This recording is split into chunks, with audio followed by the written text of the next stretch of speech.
It's an outlet for fun and laughter, not scores and statistics.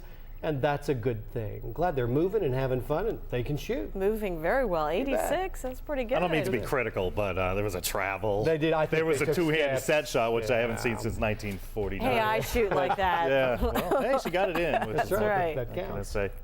What's going on tonight? Well, apparently there's a cat with swine flu. That's true. Also, there's this baseball game that you and I are both monitoring right now. yeah. The World Series could come to an end tonight. I'm really psyched about that. Yeah. And 72 hours from now, we'll know who's in the driver's seat when it comes to winning the SEC West. Alabama LSU moves ever closer. Sports is next. Now, NBC 13 HD Sports. The Anthony Grant era is underway in Tuscaloosa. His Crimson Tide basketball team opened exhibition play tonight, just 10 days from the start of the regular season. Tonight, the Tide taking on Montevallo, and Grant has his first win, 81-53. JaMychal Green had 18 for the Tide. Freddie Little, 17 for Montevallo. Not so good for the women. The Alabama women's team blew a 17-point second-half lead, losing to North Alabama 68-67, also in exhibition play. Just one more day of practice for the number 3 ranked Crimson Tide football team before Saturday's huge matchup with 9th-ranked LSU. The Tide worked out for 2 hours today.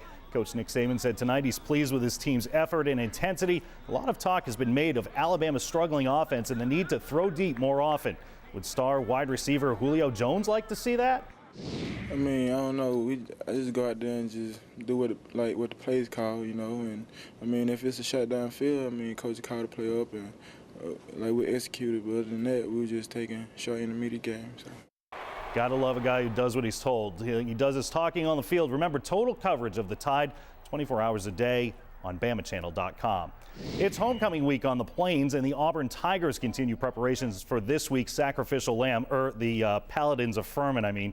They're in 4th place in the Southern Conference with a 4-4 record. The Tigers practice for 2 hours today. That game's on pay-per-view. Remember, get complete coverage of the Tigers 24 hours a day on AuburnChannel.com. Some movement approved today for local high school football programs. Starting next year, Hueytown and Pinson Valley drop from Class 6A to 5A. Shades Mountain Christian drops from 2A to 1A. Schools moving on up. Birmingham's Carver High School will play in Class 6A. Tarrant moves up to 4A. The changes are based on school population. And finally tonight, our long national nightmare is nearly over. There's a generation of children in this country, under the age of 9, who have never seen the New York Yankees. That was a moment of silence, by the way, for the Red Sox fans. Set it up. Yeah, there's a generation of children under the age of 9 who have never seen the Yankees win anything in this country. Their suffering is about to come to an end. Right now, 7-3 Yankees in the bottom of the 8th inning. 3 more outs, Yeah. so we'll see. Do you remember where you were the last time the Yankees won the World Series? Let's see. No, I don't. 2000. I don't remember where I was. I had earlier just moved today. here. I don't even know where I was this afternoon. Chris, thank That's you. a look at sports. Thanks very much. They won the World Series? No, I'm kidding. It's a joke. A final look at your forecast when we come back.